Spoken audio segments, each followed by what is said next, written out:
Hello friends, स्वागत है आपका एक बार फिर से डेली करंट अफेयर्स के शो में, जिसमें हम कंप्लीट करते हैं करंट अफेयर्स के साथ में इंपॉर्टेंट जीके और जीएस के क्वेश्चंस।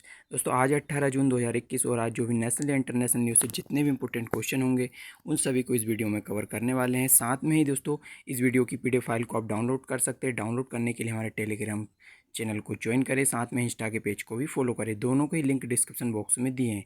इसके अलावा यदि आप एसएससी, रेलवे या फिर किसी भी स्टेट एग्जाम की तैयारी करते हैं तो उन सभी के लिए वीडियो काफ़ी हेल्पफुल होने वाली है। तो चलिए शुरू करते हैं आज के पहले इंपॉर्टेंट क्वेश्चन के साथ। आज का पहला इंपॉर्टेंट क्वेश्चन है, हाल ही में किस राज्य सरकार ने वैदिक शिक्षा और संस्कार बोर्ड को गठन करने का फैसला लिया है? तो ये राज्य सरकार बनी है राजस्थान राज्य सरकार, जो कि वैदिक शिक्षा और संस्कार बोर्ड को गठन करने वाली है। अब जानते हैं इससे क्या स्कीम लेकर आई है इस गवर्नमेंट। तो सबसे पहले याद रखना है कि राजस्थान सरकार ने फैसला लिया है वैदिक शिक्षा और संस्कार बोर्ड को शुरू करने का। साथ में इसका उद्देश्य क्या रहेगा, तो योग और विज्ञान का आपस में क्या संबंध है, इसके द्वारा ये बताने का प्रयास करेंगे। साथ में ही दोस्तों जो वैदिक शिक्षा है और संस्कारों के प्रति लोगों को जागरूकता फैलाने के लिए भी इसको शुरू किया जा रहा है।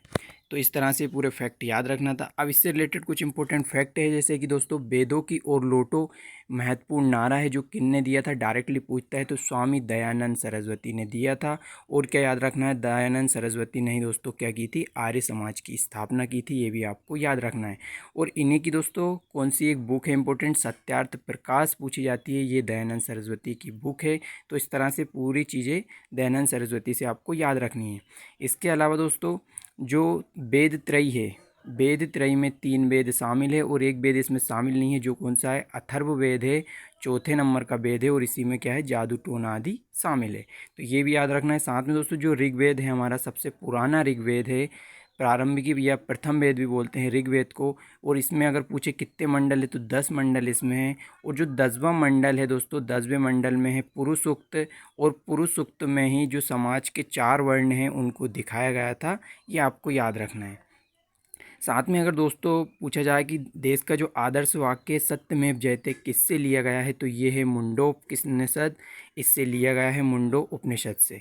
इस तरह से पूरे फैक्ट थे, आपको ये भी साथ में याद रखना है। अब राजस्थान सरकार ने इसको स्टार्ट किया है, तो इससे रिलेटेड इंपॉर्टेंट इन्फॉर्मेशन, सबसे पहले यहाँ पर इसकी लोकेशन है राजस्थान की, जो कि एक इंटरनेशनल बॉर्डर बनाता है पाकिस्तान के साथ, ये याद रखना है। साथ में राजस्थान की कैपिटल है जयपुर, सीएम है अशोक गहलोत, और वर्तमान में जो गवर्नर है कलराज मिश्र है, ये आपको याद रखना है। साथ में दोस्तों हाल ही में और भी योजनाएं स्टार्ट हुई थी राजस्थान सरकार के द्वारा, तो घर घर औषधि योजना और किसान ऊर्जा मित्र योजना, ये भी राजस्थान सरकार ने स्टार्ट की थी। अब दोस्तों हाल ही में क्या हुआ था, सऊदी अरब के अंदर आपको याद रखना है कि उन्होंने अपने यहाँ के स्कूल या कॉलेजों के पाठ्यक्रम में रामायण और महाभारत, स्कूल के पाठ्यक्रम में रामायण और महाभारत को शामिल किया था। तो ये पहला देश बना था दुनिया का सऊदी अरब, ये आपको याद रखना है। इसके अलावा अगला इंपॉर्टेंट क्वेश्चन है दोस्तों, हाल ही में किस राज्य सरकार ने medicine from the sky project शुरू किया है? तो दोस्तों हाल ही में शुरू किया है तेलंगाना ने। अब इसको आप समझ सकते हैं, मेडिसिन फ्रॉम द स्काई मतलब मेडिसिन की जो आपूर्ति कैसे करेगी, स्काई के द्वारा। स्काई से कैसे, तो ड्रोन के माध्यम से ये मेडिसिन सुविधाएं उपलब्ध कराने वाला है तेलंगाना। आप यहाँ पे इस इमेज में भी देख पा रहे होंगे। अब इसके बारे में थोड़ा सा और अच्छे से डिस्कस करते हैं। तो तेलंगाना सरकार, याद रखना है, medicine from the sky project शुरू करने जा रहा है। और ये प्रोजेक्ट किसके साथ शुरू कर रहा है, तो ये कर रहा है फ्लिपकार्ट के साथ, क्योंकि फ्लिपकार्ट एक ई-कॉमर्स कंपनी है जो कि ऑनलाइन डिलीवर करती है, लेकिन अब ये ड्रोन के माध्यम से चीज़ों को या फिर दवाइयों को पहुंचाएगी। तो इसका उद्देश्य क्या रहेगा दोस्तों, तो ड्रोन के जरिए फ्लिपकार्ट क्या करेगा, मेडिकल सुविधाएं लोगों तक पहुंचाने का काम करेगा। और ऐसा करने वाला ये देश का पहला राज्य होगा, क्योंकि अभी तक कोई से भी राज्य में ऐसी सुविधाएं उपलब्ध नहीं है। तो दोस्तों तेलंगाना ने किया है। सबसे पहले तेलंगाना इम्पोर्टेंट है क्योंकि ये भारत का अस्तित्व में आया था 29वां राज्य, जो कि सबसे नया राज्य बना था। साथ में दोस्तों इसकी स्थापना हुई थी 2 जून 2014 को, और इसकी थोड़ी सी लोकेशन भी आप यहाँ पर देख सकते हैं। ये आंध्र प्रदेश से अलग होकर यहाँ पर तेलंगाना अस्तित्व में आया था, जिसकी राजधानी क्या है दोस्तों, हैदराबाद इसकी राजधानी है। और हैदराबाद को जो स्वतंत्र कराने के लिए या भारत में विलय करने के लिए कौन सा मिशन चलाया था, तो ये भी याद रखना है, ऑपरेशन पोलो है, इसके लिए चलाया गया था। और अगर पूछ ले हैदराबाद किस नदी के किनारे है, तो मूसी नदी के किनारे पर स्थित है। सीएम दोस्तों चंद्रशेखर राव है और राज्यपाल कौन है, तमिलसाई सौंदरराजन।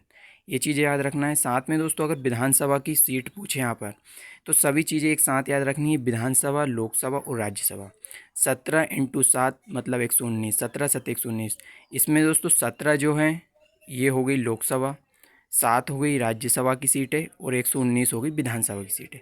तो इस तरह से 17 × 7 119 याद रखना है, लोकसभा, राज्यसभा और विधानसभा। साथ में दोस्तों अगर चार मीनार भी यहीं पर है, वो किसने बनवाई थी, तो कुली कुतुब शाह ने बनवाई थी। ये भी इंपॉर्टेंट फैक्ट आपको याद रखना है। अब दो इंपॉर्टेंट नेशनल पार्क दोस्तों, अमरावती टाइगर रिजर्व और मृगवानी नेशनल पार्क है, ये भी यहीं पे है, याद रखना है आपको। साथ में दोस्तों अगला इंपॉर्टेंट क्वेश्चन देखते हैं। हाल ही में अंतर्राष्ट्रीय क्रिकेट परिषद या फिर क्या बोलते हैं आईसीसी द्वारा जारी बल्लेबाजों की टेस्ट रैंकिंग में शीर्ष स्थान पर कौन रहे हैं। दोस्तों आईसीसी ने टेस्ट रैंकिंग जारी की है, जिसमें बल्लेबाजों में अगर देखें तो ऑस्ट्रेलिया के हैं स्टीव स्मिथ, यहाँ पे देख पा रहे होंगे, ये पहले स्थान पर रहे हैं। अब ये पूरी जो आई है रिपोर्ट रैंकिंग, इसमें जानते हैं भारत में कौन सा खिलाड़ी इसमें आया है। तो सबसे पहले तो दोस्तों यही याद रखना कि ऑस्ट्रेलिया के हैं स्टीव स्मिथ और आईसीसी द्वारा जारी बल्लेबाजों की टेस्ट रैंकिंग में शीर्ष स्थान पर है। अब दोस्तों इस रैंकिंग में टॉप पर रहे खिलाड़ियों को देखते हैं, क्योंकि चौथे नंबर पर दोस्तों इसमें आए हैं आईसीसी टेस्ट रैंकिंग में इंडिया के चीकू या फिर विराट कोहली। पहले पे दोस्तों हैं स्टीव स्मिथ, सेकंड पे केन विलियमसन और थर्ड पर है मार्श लाबुसाने। तो इस तरह से चारों याद रखने हैं। फोर्थ नंबर पे आए हैं विराट कोहली या फिर इनको ही क्या बोलते हैं चीकू के नाम से भी जानते हैं। दोस्तों हाल ही में इससे रिलेटेड फैक्ट है, आईसीसी द्वारा जारी टेस्ट रैंकिंग में अगर टीम पूछे कौन से देश की टीम है तो ये है न्यूजीलैंड, आईसीसी टेस्ट रैंकिंग में पहले स्थान पर है। साथ में दोस्तों अगर पूछे आईसीसी द्वारा टेस्ट रैंकिंग में गेंदबाज, वहाँ पे बल्लेबाज था दोस्तों, यहाँ पर है गेंदबाज, तो इसमें पैट कमिंस जो कि कहाँ के, ये भी ऑस्ट्रेलिया के रहने वाले हैं। अब दोस्तों आईसीसी ने ये टेस्ट रैंकिंग जारी की है, तो आईसीसी के बारे में फैक्ट पता होना चाहिए। इंटरनेशनल क्रिकेट काउंसिल स्थापना हुई 1909 के अंदर, दुबई में हेडक्वार्टर है दोस्तों, और हेड है वर्तमान में ग्रेग बर्कले। तो ये चीज़ें थी आईसीसी से रिलेटेड, ये भी आपको याद रखना है। साथ में दोस्तों अगला इंपॉर्टेंट क्वेश्चन है, हाल ही में टोक्यो पैरा ओलंपिक में ताइक्वांडो में क्वालिफाई करने वाली पहली भारतीय खिलाड़ी कौन बनी है। तो दोस्तों ताइक्वांडो के अंदर क्वालिफाई करने वाली पैरा ओलंपिक में ये बनी है अरुणा तन्वर, यहाँ पर आप इनको इमेज में भी देख पा रहे होंगे। अब इनके बारे में थोड़ा सा डिस्कस करते हैं। सबसे पहले दोस्तों अरुणा तन्वर ने टोक्यो पैरा ओलंपिक में ताइक्वांडो में क्वालिफाई करने वाली पहली भारतीय खिलाड़ी बन चुकी है। और एक चीज़ और याद रखना है कि जो अरुणा तन्वर है ये कहाँ की रहने वाली है, तो हरियाणा की ये रहने वाली है, ये भी आपको याद रखना है। पैरा ओलंपिक ने इन्होंने क्वालिफाई किया है। साथ में दोस्तों राजस्थान के जो देवेंद्र झाझड़िया हैं, देवर्णीय झाझड़िया, उन्होंने पैरा ओलंपिक में गोल्ड मेडल 2004 में प्राप्त किया था भाला फेंक के अंदर, ये भी आपको याद रखना है।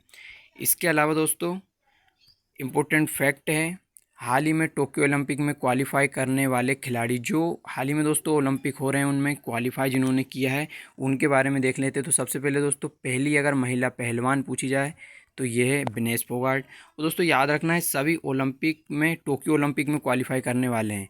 और इसमें पहली महिला नाविक कौन है भारत की, तो नेत्रा कुमानन है।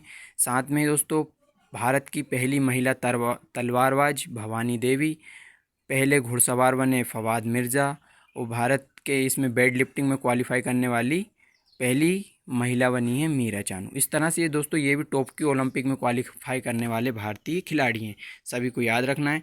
अगला इंपॉर्टेंट क्वेश्चन है, यहाँ पर थोड़ा रॉन्ग हुआ है इसका series number, home in the world पुस्तक किसके द्वारा लिखी गई है। दोस्तों हाल ही में अमर्त्य सेन द्वारा लिखी गई ये पुस्तक है होम इन द वर्ल्ड। अब इस पुस्तक में क्या है थोड़ा सा इसके बारे में जानते हैं। सबसे पहले तो दोस्तों इन्होंने क्या किया है, अमर्त्य सेन ने अपने जीवन की पूरी घटना के बारे में, इस तरह से बोल दें तो ऑटोबायोग्राफी है, इस बुक के अंदर लिखी है। कौन सी बुक है, जो होम इन द वर्ल्ड, याद रखना है, home in the world book लिखी है इन्होंने। साथ में दोस्तों अब ये इतने इम्पोर्टेंट क्यों हैं, क्योंकि अमर्त्य सेन जो हैं एक प्रसिद्ध अर्थशास्त्री या इकोनॉमिस्ट हैं, जिनको 1998 में अर्थशास्त्र के लिए पहला नोबेल पुरस्कार मिला था। ये आपको याद रखना है 1998 में, इसलिए अमर्त्य सेन है जो कि काफ़ी ज़्यादा इम्पोर्टेंट हो जाते हैं, इकोनॉमिस्ट है। साथ में दोस्तों इन्होंने लोक कल्याणकारी और राज्य की स्थापना भी की थी। और एक साल बाद 1998 के दोस्तों 1999 में ही इन्हें भारत रत्न, देश के सर्वोच्च नागरिक सम्मान भारत रत्न से भी सम्मानित किया गया। अब इसके अलावा दोस्तों बुक की बात आई है तो कुछ इंपॉर्टेंट बुक हैं जो कि हाल ही में चर्चा में रही है या कि बहुत ज़्यादा इंपॉर्टेंट है दोस्तों। माइंड मास्टर विश्वनाथ आनंद, जो कि कौन है, चेस खेलने वाले हैं, और पहला राजीव गांधी खेल रत्न अगर पुरस्कार पूछे तो विश्वनाथ आनंद को ही ये मिला था, जो कि चेस मास्टर है Vishwanath Anand. The promise land Barack Obama, USA के राष्ट्रपति। An era of darkness book है दोस्तों, शशि थरूर की, याद रखना है। और ये सगाई वैन डगलस स्टुअर्ट की बुक है। साथ में दोस्तों बिलीव बुक अभी हाल ही में लॉन्च की थी सुरेश रैना ने, जो कि इंडियन क्रिकेटर है। साथ में ही the god of small things Arundhati Roy है। और इसके अलावा दोस्तों अभी हाल ही में एक बुक और आई थी, वो थी वुहान डायरी। तो ये वुहान डायरी चीन के फांग फान ने लिखी है, ये भी आपको याद रखना है। अब अगला इंपॉर्टेंट क्वेश्चन है, हाल ही में दोस्तों 14 जून 2021 को किस राज्य में रज पर्वा उत्सव की शुरुआत हुई है? तो ये राज्य है उड़ीसा, जिसके अंदर दोस्तों आप यहाँ पर देख पा रहे हैं ये है रज पर्वा उत्सव। और ये किस प्रकार से आयोजित होता है, थोड़ा सा इसके बारे में डिस्कस करेंगे तो पूरा ये क्लियर हो जाएगा। सबसे पहले तो याद न रखना है दोस्तों कि रज पर्व जो उत्सव है उड़ीसा राज्य के अंदर मनाया जाता है। अब होता क्या है, इसको मनाने का उद्देश्य और किस टाइप से शुरू होता है, तो जो सूर्य भगवान है वृषभ राशि से निकल कर मिथुन राशि के अंदर प्रवेश करते हैं, तो ये वर्षा की शुरुआत मानी जाती है। मतलब इस जो त्यौहार है वर्षा की इसकी शुरुआत मानी जाती है। और इस स्थिति को दोस्तों मिथुन संक्रांति भी कहा जाता है। इसे ही दोस्तों उड़ीसा में रज पर्व या फिर मासिक धर्म कहते हैं, जिसका अर्थ होता है कि धरती माँ का 3 दिन का मासिक धर्म चल रहा है। इस तरह से दोस्तों ये 3 दिनों तक चलता है, ये आपको याद रखना है। और साथ में ही इन दिनों दोस्तों क्योंकि ये मानते हैं कि पृथ्वी का मासिक धर्म चल रहा है, तो ये खेतों में अपनी जुताई भी नहीं करते हैं उड़ीसा के। साथ में दोस्तों इससे रिलेटेड अगर फैक्ट अगर पूछे तो इस टाइप से क्वेश्चन बन सकता है कि कौन सा त्यौहार है जो नारीत्व को समर्पित है, तो यही जो त्यौहार है ये नारीत्व को समर्पित है। साथ में जो प्रजनन क्षमता को भी बल दिया जाता है इस त्यौहार के अंदर। तो इस तरह से आपको याद क्या रखना है कि जो रज पर्व है उड़ीसा के अंदर शुरू किया गया है, जो कि बरसात शुरू होने के साथ ही शुरू किया जाता है। अब उड़ीसा की बात करें दोस्तों, यहाँ पर लोग अगर आप मैप में लोकेशन देखें तो यहाँ पे आप देख पा रहे होंगे उड़ीसा है, जो कि एक तटीय राज्य है। और दोस्तों इसके जो तट को क्या बोला जाता है, तो उत्कल तट बोला जाता है। और साथ में ही दोस्तों इसकी स्थापना हुई थी 1 अप्रैल 1936 को, और इसीलिए दोस्तों 1 अप्रैल को ही उत्कल दिवस मनाया जाता है, यह आपको याद रखना है। साथ में सीएम है नवीन पटनायक, राज्यपाल है गणेशी लाल, और नेशनल पार्क इसके इंपॉर्टेंट कौन से दोस्तों, भीतरकनिका है और सिमलीपाल है। दोस्तों भीतरकनिका ज़्यादा इंपॉर्टेंट है क्यों, हाल ही में दोस्तों बे ऑफ बंगाल यहाँ से यास तूफान आया था और भीतरकनिका के जो मैंग्रोव वन है उनको पूरी तरह से नष्ट कर दिया था, इसलिए भीतरकनिका नेशनल पार्क भी आपको याद रखना है। अब इसके अलावा दोस्तों अगले इम्पोर्टेंट है कि जो कि धनु यात्रा पर्व है उड़ीसा, धनु यात्रा पर्व भी कहाँ का, उड़ीसा है, जो कि भगवान श्री कृष्ण और कंस के बारे में इसमें दिखाया जाता है और ये एक राष्ट्रीय पर्व है। साथ में दोस्तों नुआखाई त्यौहार ये भी उड़ीसा के अंदर मनाया जाता है। और जगन्नाथ यात्रा भी पुरी के अंदर उड़ीसा में निकाली जाती है। अगला इंपॉर्टेंट क्वेश्चन है दोस्तों एचडीजी भारत सूचकांक। दोस्तों हाल ही में बहुत ज़्यादा चर्चा में एचडीजी या फिर सस्टेनेबल डेवलपमेंट गोल। दोस्तों भारतीय सूचकांक रिपोर्ट 2020-21 के अनुसार लैंगिक समानता या फिर जेंडर इक्वलिटी के मामले में कौन सा राज्य ने शानदार प्रदर्शन किया है, तो दोस्तों इसमें छत्तीसगढ़ ने शीर्ष स्थान पर रहा है एचडीजी भारत सूचकांक रिपोर्ट, और इसके अंदर भी लैंगिक समानता के अंदर तो छत्तीसगढ़ इसमें दोस्तों पहले स्थान पर रहा है। तो जानते हैं इसके बारे में ये क्या है, तो सबसे पहले क्या याद रखना है दोस्तों, एचडीजी भारत सूचकांक रिपोर्ट 2020-21 के अनुसार लैंगिक समानता या फिर जेंडर इक्वलिटी में छत्तीसगढ़ शीर्ष स्थान पर रहा है। दोस्तों इसको जारी कौन करता है ये ज़्यादा इंपॉर्टेंट है, नीति आयोग द्वारा इसे जारी किया जाता है एचडीजी यानी कि सस्टेनेबल डेवलपमेंट गोल। इसमें दोस्तों अगर देखें तो कुल 17 प्रमुख लक्ष्य रखे गए हैं जिनको पूरा करना है, और उसमें से ही एक जो लक्ष्य है 5वें नंबर का, 5वां जिसे गोल बोलते हैं, वो है लैंगिक समानता, और इसकी अभी जारी की है रिपोर्ट, और जिसमें छत्तीसगढ़ टॉप पर रहा है। इस तरह से आपको याद रखना है। साथ में दोस्तों इसी के अंतर्गत स्वच्छ जल और स्वच्छता में भी छत्तीसगढ़ टॉप पर रहा है।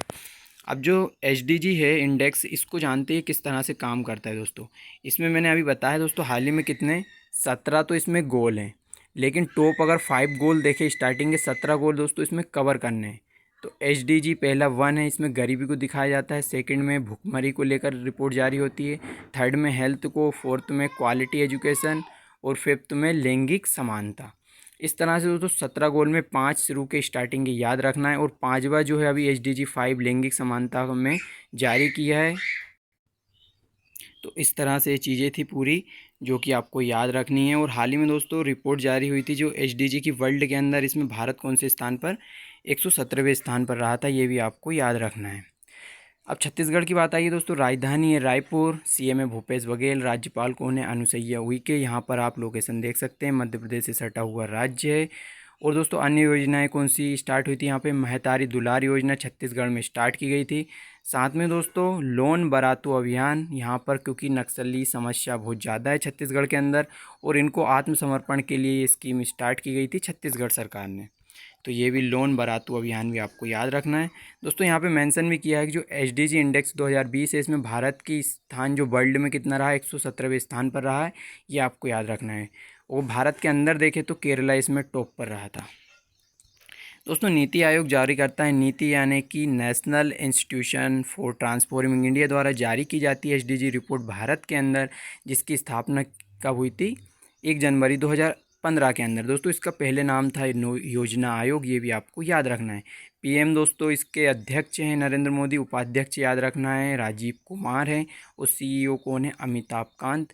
और दोस्तों अगर पूछे किस सिद्धांत पे काम करता है, तो सहकारीवाद सिद्धांत पे काम करता है, जिसमें केंद्र क्या करता है, जो नीति बनाता है उसमें राज्यों की भी सहमति लेता है।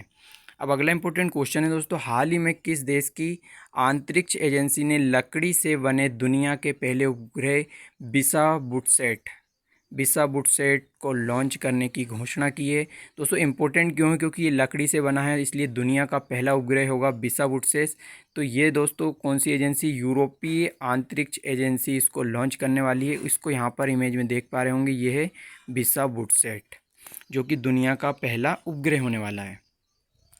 अब दोस्तों याद रखना है कि यूरोपीय अंतरिक्ष एजेंसी लकड़ी से बने दुनिया के पहले उपग्रह बिसाबुटसेट को लॉन्च करने की घोषणा की है, और कब तक लॉन्च कर देगी दोस्तों, 2021 के अंत तक इसको भेजने की तैयारी है। अब दोस्तों ये सैटेलाइट का निर्माण कौन करेगी, क्योंकि जो यूरोपीय स्पेस एजेंसी है इसमें काफ़ी देश शामिल है, तो इसको फिनलैंड तैयार कर रहा है, इसका निर्माण कर रहा है। दोस्तों इसकी बात करते हैं यूरोपीय स्पेस एजेंसी की, या ESA। तो इसकी स्थापना 1975 हेडक्वार्टर पेरिस के अंदर है। और दोस्तों यूरोपीय स्पेस एजेंसी का भी हाल ही में एक मिशन स्टार्ट हुआ था, इनविजन मिशन, और ये क्या था, शुक्र के अंदर जो शुक्र ग्रह दोस्तों उसका ऑर्बिटल मिशन था, जो कि शुक्र पे भेजा जाने वाला था। साथ ही दोस्तों मंगल की सतह पर हेलीकॉप्टर उड़ाया था किसने अभी हाल ही में, इंजेन्युइटी हेलीकॉप्टर, जो कि नासा के द्वारा USA ने भेजा था, ये भी आपको याद रखना है। दोस्तों इससे अलावा जो इसरो को दोस्तों एक इम्पोर्टेंट फैक्ट याद रखना है कि जो PSLV है, इसको क्या बोलते हैं, पोलर सैटेलाइट लॉन्चिंग व्हीकल, इसको वर्क हॉर्स कहा जाता है, ये भी याद रखना है। और जो जूरोंग रोवर है दोस्तों, तियांगवेन फर्स्ट मिशन के तहत भेजा गया था चीन के द्वारा, ये आपको याद रखना है। दोस्तों thank you so much for watching this video. And दोस्तों अगर वीडियो अच्छी लगी हो तो please like share and subscribe करें, साथ में ही नोटिफिकेशन बेल को भी ऑन कर दें, ताकि लेटेस्ट वीडियो की अपडेट मिल सके।